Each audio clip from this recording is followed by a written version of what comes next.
हमारे साथ हमारी को ओनर शायान सलमान और ऑफ कोर्स हमारे ब्राइट सुपरस्टार इंशाल्लाह फ्यूचर के भी इरफान न्याजी, जो पिछले साल हमारे इमर्जिंग प्लेयर थे और उसके बाद आपको पता है पाकिस्तान के लिए रेगुलरली खेलते रहे।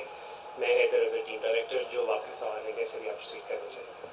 हैदर भाई, हमने देखा कि कराची किंग ने पहली बॉल पे छक्का लगाया और डेविड वार्नर को पिक किया और आखिर में केन विलियमसन को ले लिया, तो इसकी कोई खास वजह, बहुत ज़्यादा किस माइंडसेट के साथ जा रहे हैं? देखिए, एक तो पहली बात ये कि पहले तो आई थिंक हम सबको क्रेडिट देना चाहिए इस दफ़ा पीएसएल की मैनेजमेंट को कि इतने सिग्निफिकेंट और इतने बड़े नाम थे कि हम उसके अलावा भी असेस कर सकते थे। हमारी प्लानिंग बहुत सिंपल थी कि अगर डेविड वार्नर मिस कर जाते हैं, लाहौर मिस कर जाता है, तो वो हमारी प्रायोरिटी नंबर 1 थे। तो उसका फिर हमारी थिंकिंग यही है कि देखिए, वार्नर जैसा बड़ा नाम हमारी लीग में आ रहा है, it's a matter of great honour for us, और ख़ास तौर पे कराची के लिए वो सबसे बड़ी शहर की फ्रेंचाइज, उसके लिए सबसे बड़ा नाम, तो we are very very excited. अब यही है कि इंशाल्लाह ताला इस दफ़ा जो हमारी परफॉर्मेंसेज हैं, क्योंकि पिछले साल हमने रीबिल्डिंग स्टार्ट की थी, मैं अपने बड़े नामों के साथ तो एक्साइटेड हूँ ही, लेकिन मेरे लिए ज़्यादा बड़ी एक्साइटमेंट ये है कि जो हमने 1.5 साल पहले एक मिशन स्टार्ट किया था कि टीम को रीबिल्ड करेंगे लोकल कोर के साथ, वो हम इस ड्राफ्ट में काफ़ी हद तक कर चुके हैं। Kane Williamson of course, I mean वो तो जब सप्लीमेंट्री में हमारी बारी तक थे तो we couldn't believe our luck, तो केन विलियमसन को हमने उस वक्त फिर टारगेट किया। लेकिन मैं सबको ये भी बताता चलूँ, केन विलियमसन की अभी पार्शियल अवेलेबिलिटी है। वो शुरू में कुछ ज़ाती कमिटमेंट्स की वजह से वो थोड़ा सा लेट ज्वाइन करेंगे, लेकिन हम भी just couldn't let go of someone like Kane Williamson. जी बिल्कुल। अच्छा, मैं बहुत लाइट अंदाज में नेक्स्ट जनरेशन है ये कराची किंग्स की, आज आपने सोली मतलब सारी ड्राफ्ट किया, कैसा एक्सपीरियंस रहा और किस तरह का फीड रहा, और फ्यूचर में आप कराची किंग्स को कैसे देख रहे हैं? I'm really excited for the future of Karachi Kings. The management is amazing. We left this year's draft up to them and put full trust into them this season. And I'm really excited for the next few seasons because I feel like the way it's going on right now, the way the team has been revamped, the way we've done stuff this year and last year also has really changed the way Karachi Kings is now looking. And I'm excited for the future of that as well. जी राम। अस्सलाम हैदर भाई, मेरा question दो players को लेके है, एक आमिर जमाल और एक खुशदिल शाह। इन दोनों को आपने पिक किया, इन दोनों की पिक के हवाले से मैं थोड़ा सा जानना चाहूँगा, क्योंकि खुशदिल के साथ तो आप पहले भी मुल्तान में काम कर चुके हैं, बड़ा हाईली रेट उसे करते हैं।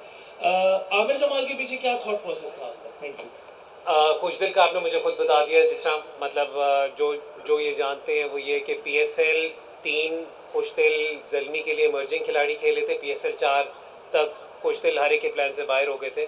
तो मुल्तान सुल्तान्स में जब मैं उधर था तो हम खुशदिल को लाए, खुशदिल ने बहुत बड़े बड़े मैचेस हमें जिताए, और उसमें मैं मतलब आई नो हर प्लेयर का अच्छा टाइम बुरा टाइम आता है, लेकिन जो सबसे बड़ी बात थी वो ये थी कि जो खुशदिल का स्किल सेट है वो पाकिस्तान में प्रॉबली सिर्फ 3 के 4 बैटर्स ऐसे हैं जो काम करते हैं, प्लस खुशदिल आपको बॉलिंग ऑप्शन भी देते हैं। तो जब खुशदिल ड्राफ्ट में रिलीज़ हुए तो we couldn't believe our luck कि ना सिर्फ वो रिलीज़ हुए, हमारी बारी डायमंड में पहली है। तो उस वक्त बस हमें थोड़ा सा ये गैम्बल करना था कि हम पहले खुशदिल को लें या पहले अब्बास आफरीदी को लें। जब हमने देखा कि ये ड्राफ्ट में, तो खुशदिल पे तो मैं बहुत एक्साइटेड हूँ। आमिर जमाल का भी ये था कि देखें, जब हमारी गोल्ड की बारी भी ज़रा पीछे थी, तो जब आपको पाकिस्तान का एक इतना इस्टेब्लिश्ड इंटरनेशनल क्रिकेटर मिले, और आप ये भी देखें कि हम अपनी लोकल कोर पे फोकस था हमारा, तो उसमें फिर हमें Aamir Jamal diamond level player जो हमें गोल्ड में मिल रहा हो, तो we had to take that opportunity. ख़ास तौर पर जब आप देखें कि आमिर जमाल आपको बैट से भी बहुत कुछ ऑफ़र करते हैं, बॉलिंग से भी बहुत कुछ करते हैं, और सबसे बड़ी बात सेम मिला के किया जाए नहीं। हाँ, तो ये एक बहुत ये इरफान के लिए, ये वो इरफान की पिक है, डन हो गया।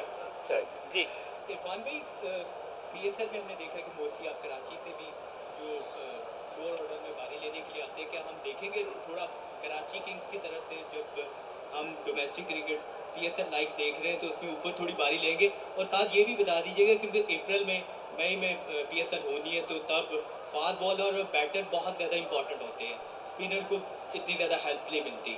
तो उसके हवाले से अपने कम्बिनेशन का भी बता दें, फास्ट बॉलर और बैटर पूरे। फर्स्ट ऑफ ऑल तो मैं ये तो श्योर नहीं बता सकता कि मैं किस नंबर पर बारी करूँगा, लेकिन कोशिश यही है कि जिस नंबर पर बारी मिलेगी तो मैं अपनी टीम के लिए सबसे अच्छा करूँ। और जिस तरह आप कह रहे हैं कि उस हिसाब से हमारी टीम का कम्बिनेशन बहुत आला है और हमारे पास सारी जितनी भी ऑप्शन हैं वो फुल है, तो जो वहाँ पे सूट करेगा हम इंशाल्लाह उनके साथ जाएंगे। अच्छा इरफान, हैदर भाई, हमने देखा है डेविड वार्नर आपने ले लिए, केन विलियमसन ले लिया, शान मसूद ले लिए, तीनों टॉप ऑर्डर के बैट्समैन हैं। तो कहीं आपने अपने लिए खुद के लिए मुश्किल क्रिएट तो नहीं कर ली कि किसको खिलाना है? साथ नीचे अगर हम आमिर जमाल और हसन अली को देखें, वो भी सेम लाइफ प्लेयर्स हैं। तो कहीं आपने अपनी मुश्किल तो नहीं क्रिएट कर ली कि किसको प्लेइंग लेवल में लाना है, किसको ड्रॉप करेंगे? वो नहीं, अंग्रेजी में कहते हैं गुड हेडेक टू हैव। एक तो वो वाली बात होगी। लेकिन देखें, इस वक्त हमारी जो इस वक्त थिंकिंग है वो यही है कि पिछले साल, सवा साल, 1.5 साल से शान मसूद ने मिडल ऑर्डर में कतरे बेहतर बारियाँ ली हैं। चाहे वो आप उनकी काउंटी की सिचुएशन देख लें, पाकिस्तान के लिए भी जब वो खेले थे, ये बात अलग है कि अब उन्हें पाकिस्तान से भी T20 खेला बहुत अरसा हो गया, तो 4 पे खेले थे।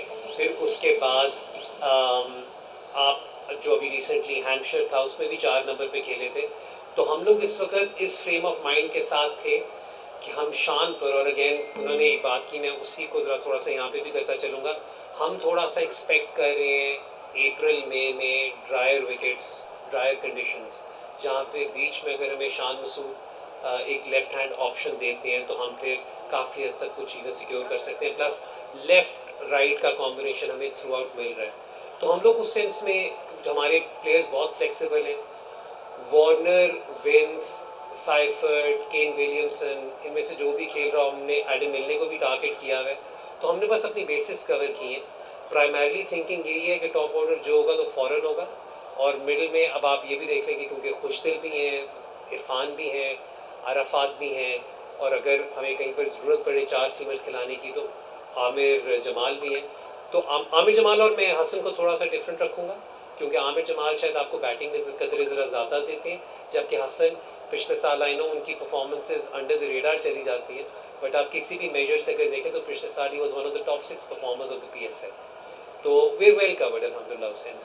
Second last question. अच्छा इरफान, मेरा आपसे सवाल है कि आप अभी अपनी कैटेगरी से सेटिस्फाइड हैं जिस कैटेगरी में आप फॉल कर रहे हैं, और दूसरा कि कोई ऐसा प्लेयर जो कि आप समझते थे कि काश ये प्लेयर कराची में होता और आप लोग उन्हें पिक नहीं कर सके? फर्स्ट ऑफ ऑल तो मेरे ख्याल में मरने के बाद जो कैटेगरी होती है सबसे बड़ी यही होती है गोल्ड, और इतना ही जंप होता है 2 स्टेप भी।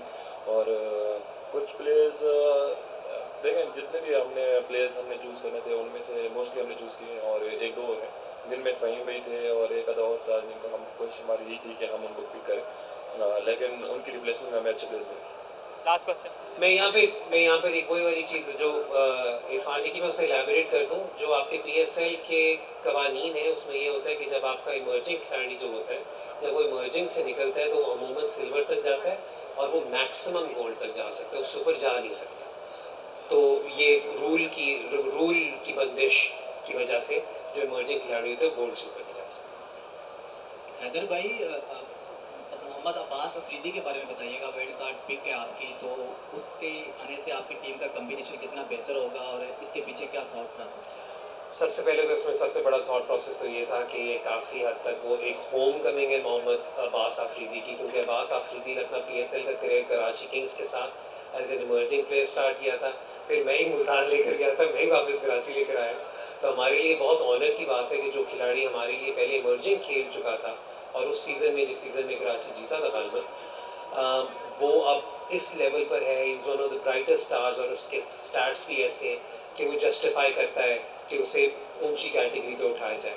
देखिए, कवानीन आपको रिक्वायर करते हैं कि एक पाकिस्तानी को आपने प्लैटिनम में लेना ही है, और जब पाकिस्तानी कोई अवेलेबल नहीं था प्लैटिनम में तो हमें भी और कोयटा को भी वाइल्ड कार्ड इस्तेमाल करना था। तो उस वक्त फिर हमारी असेसमेंट ये थी कि अब्बास आफरीदी हमारे लिए ज़रूरी है। अब्बास आफरीदी ने आजकल अपनी बैटिंग पे भी बहुत काम किया हुआ है, तो 7 तो ज़रा थोड़ा सा उनके लिए, आई नो पाकिस्तान टीम में 7 पे खेल रहे, लेकिन 8 वाला नंबर भी उनके लिए ज़बरदस्त है। मिडिल में डेथ में भी बॉलिंग बड़ी ज़बरदस्त कर रहे हैं। सो वे वेरी वेरी एक्साइटेड, और एक मेरे लिए भी पर्सनली 2 नाम ऐसे, ये खुशदिल और बास आफरीदी मेरे लिए एक पर्सनल रियूनियन भी है। Thank you so much.